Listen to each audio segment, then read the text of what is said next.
So the first step in eternal divine path is awakening your spiritual forces. That is what is revealed in every religion and in mystical path. So when you awaken your spiritual forces, you start to know yourself.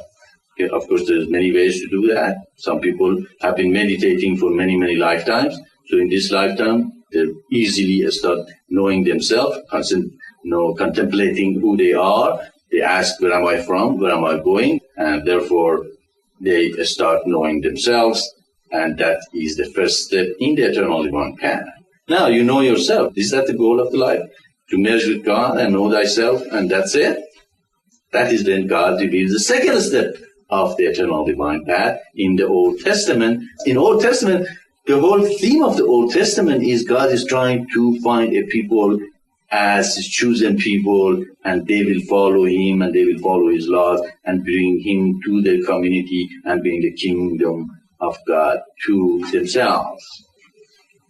And the old Hebrews are the chosen people by God. But what does Hebrew means? What Israelite means children of light.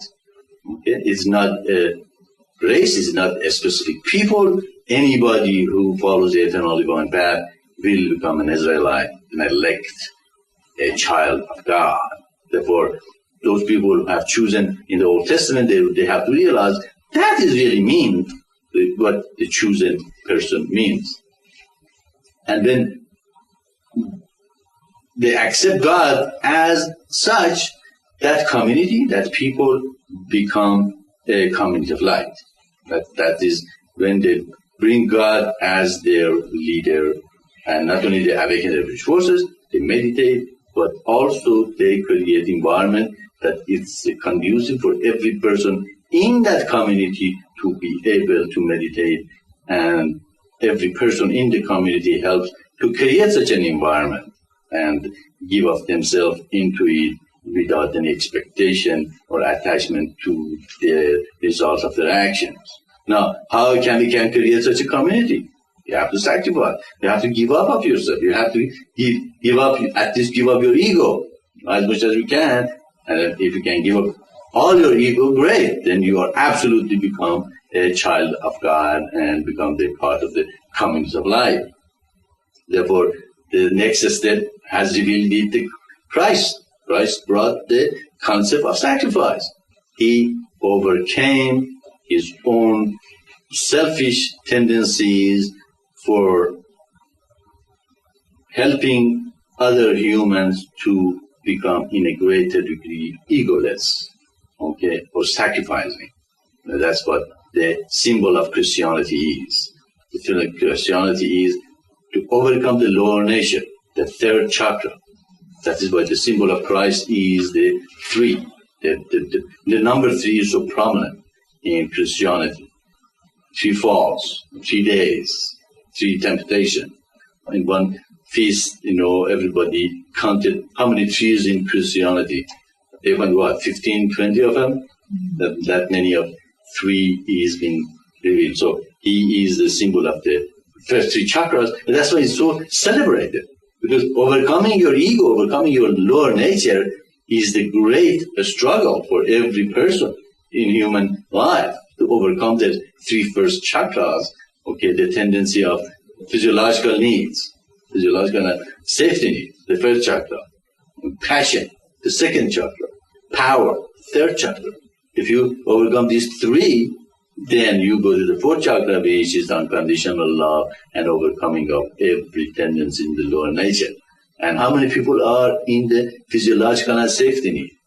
They're afraid of what happens when the next meal comes. What's going to happen when I get old? When all these fears that keep them from really being released to the greater thing. How many people are in the passion, in the 2nd chakra?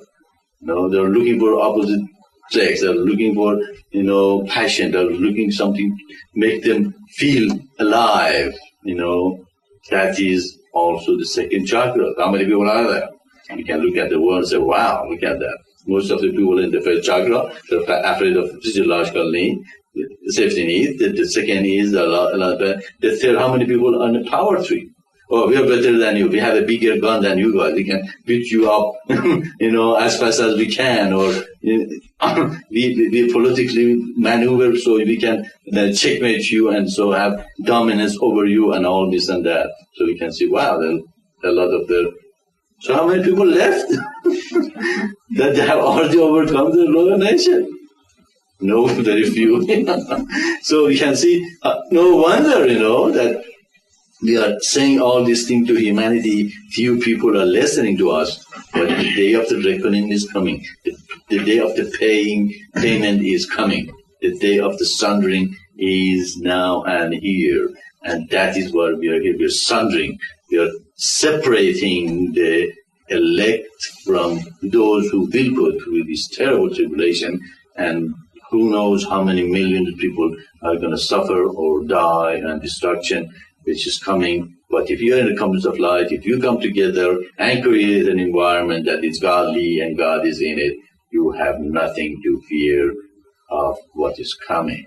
So you can see the coming of the third chakra and coming to the fourth chakra is celebrated as Christ is celebrated, and he has the sharpest teaching among prophets, and therefore he is a great, Messiah that came to humanity to release the grace to man. Of course, now you sacrifice, and after a while things start happening, and you say, wow, look at me, I am doing this, that mission all depends upon me. If I withdraw myself, the mission is going to fall apart. And I want to become the first person in this mission. I'm going to be the star and all that. But, of course, if you look at it yourself, you realize, no, it doesn't matter. It doesn't make any difference at all. Am I being pampered or not? The most important thing, I am a part of God's revelation. I'm a part of the work, and I will do it, whatever needs to be done, the best I can in it, and then I am not attached to the result of my action. I surrendered this out to God and said, okay, I did it, God. Okay, I hope I get some result, but I'm not attached. It is your result, and I did it for you. Okay, next. Okay, you're bringing the next project. I'm going to do that, and all on and on. So after a while, you have 144,000 efficient, effective, egoless, absolutely submissive to God. Can we change the world? You better we can. If we can create 144,000 people are absolutely letting God come through, they will be doing perfect jobs every time, and they will create an environment and a system that all humanity will look at and says, damn, look at this efficient organization, efficient people. They're absolutely free from every problem on earth. They're not afraid of their physiological and safety needs because they live in the compass of light. They help each other. They become one body that they are not afraid of their physiological and safety need not to be taken care of. Because each of them realize that they have to bring into community as much as they can and take as little as they can. Therefore, that community become what? More and more prosperous, more and more strong, more and more powerful, and they have enough resources to reach in a greater degree. Therefore, the dedication and focus has to be on God and His revelation and the eternally one path, 100%. But at the same time, look not for the result, not for the praise, not for the anything that external, but praise and perfection within yourself. That's why I tell my son all the time, don't compete with anyone. Just compete with yourself. You don't have to compete with anyone at all, but to see what you do is perfect and you're doing great inside yourself. So there is no competition. You compete only with yourself and nobody else and nothing else. So we can see that is when Islam come from. Islam come from the word taslim, means to be surrendered and submit to God. Surrender means to surrender to dissolve. Submit means let God come through you all the time. Of course, that's very difficult to remember God is coming through all the time. That's why anytime you forgot, they say, oh, okay, I forgot to let God come through. I surrender the result to God. Sorry. Okay, I'll try harder next time, and little by little, more and more, you will let God come through. And one day you realize, wow, look at that. I really don't exist. It's really God exists, and I do not exist at all. And that is when that realization comes to you, then you say, oh, this is God. That is what they're talking about all this time, about God is everything. He comes through. He is really exists. I don't exist. Like that sense that I die in Christ every day, and Christ is more in me, and I am less in me. Therefore, then you recognize that, then you see really God is there, and you are one. That is why the fourth seal, the surrendering and submission, is the highest spiritual realization. If you become in the point that you see God truly doing it through you, do you exist anymore? No, you and God are one. Isn't the goal of life is to become one with God? If you recognize that He is always with you, you have accomplished the goal of life, the goal of the spiritual progress. You don't crave for power, you don't crave for recognizing little energies in things, but recognizing that God and me are one, and really, I am God. Okay, of course, God is the big G. Is the creator. I didn't create this universe. I am a part of it. I am in His image. He is in me. Okay, that is the message of Islam. The message of Islam is not, take a sword and cut out people's head off if you don't believe that what we believe in the Orthodox way. The message of Christianity is not that only Christ had the truth and Muhammad and Bob and nobody else had the truth, but it's a sacrifice. The message of Old Testament is not only Jews are the chosen people, but anybody who follows the eternal divine path and become divine, become a son of God, become a chosen person. The goal of the awakening of spiritual Hinduism is not to just like a drop of the water fall into the ocean and become one with the ocean, and that is the goal of the life, and you forget about the suffering of everybody else. No, you have to carry the comes of life. Sacrifice, freedom, surrender, submit to God. Now, we did all that.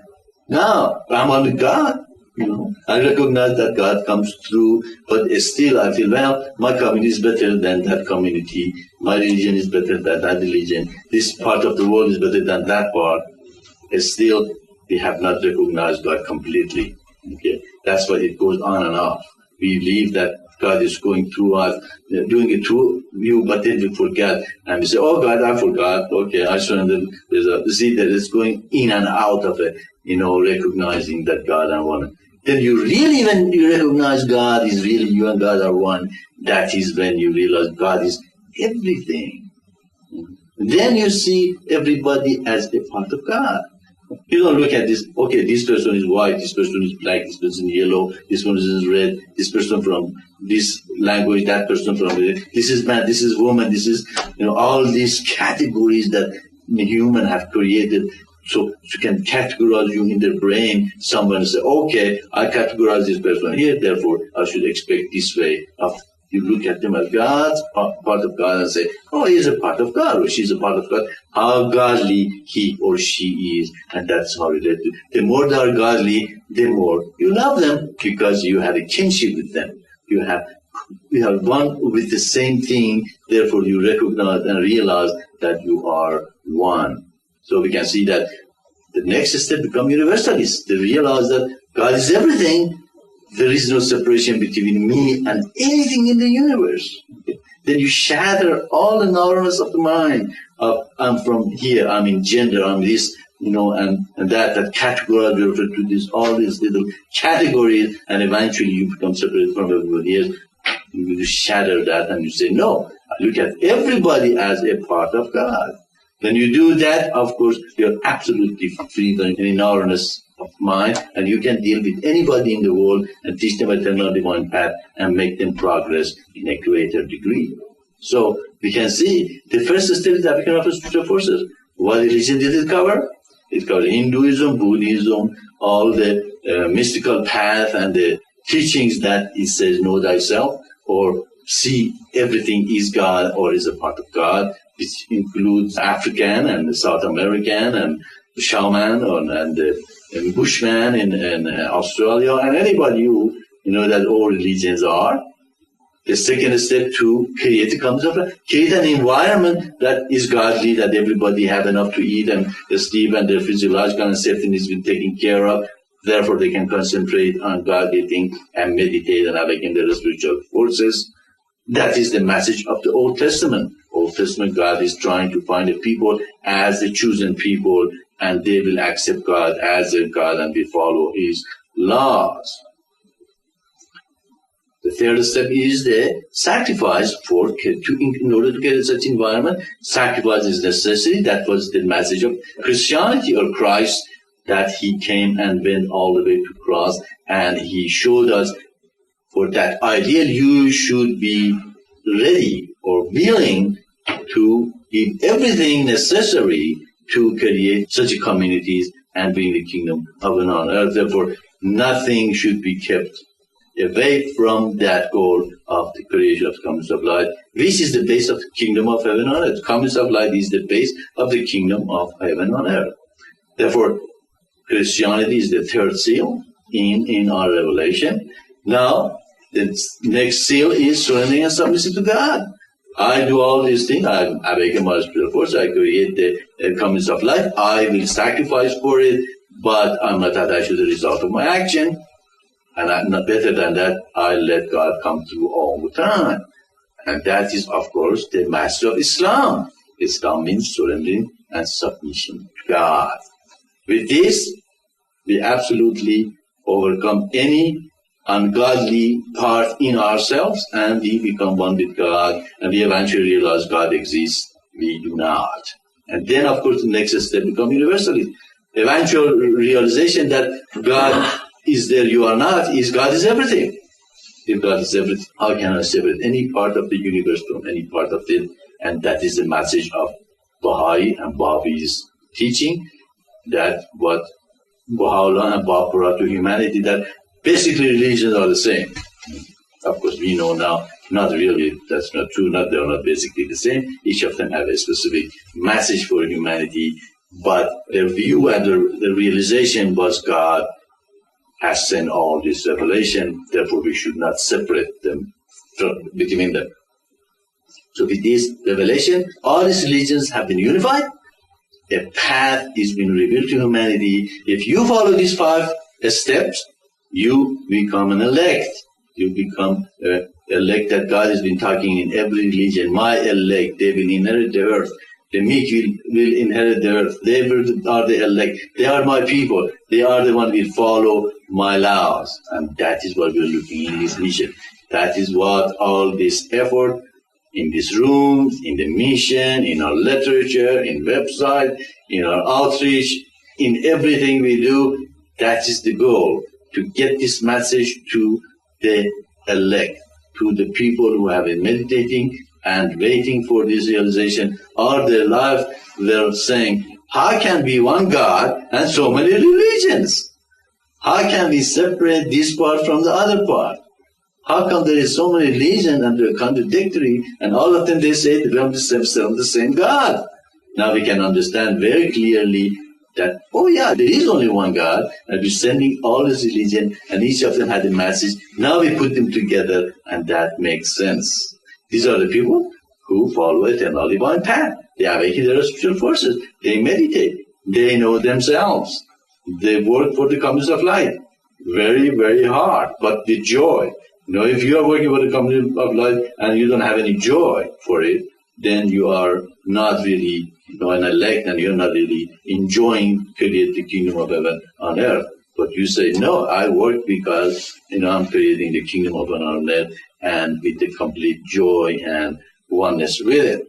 As we said, you sacrifice, then you surrender and submit, and you become a universalist, then you become a child of God. You become an Israelite. You become a child of light. Okay? And that is the 6th seal that brought with a gentleman from India by the name of P.R. Sarkar, or Baba, or Shri Anandamurti, and he brought the concept of Satvipra, which we eventually changed it to Paravipra, and that is the people who will understand our teaching and also they have the four class of the humanity in them and all that. You can read about that in our teaching. If you follow the eternal divine path, you will become an elect. If you want to become paravipra, of course, you have to have other qualities. And all this teaching has been prophesied to come in as the seven seals, as the seven revelation, as the book sealed with the seven seals.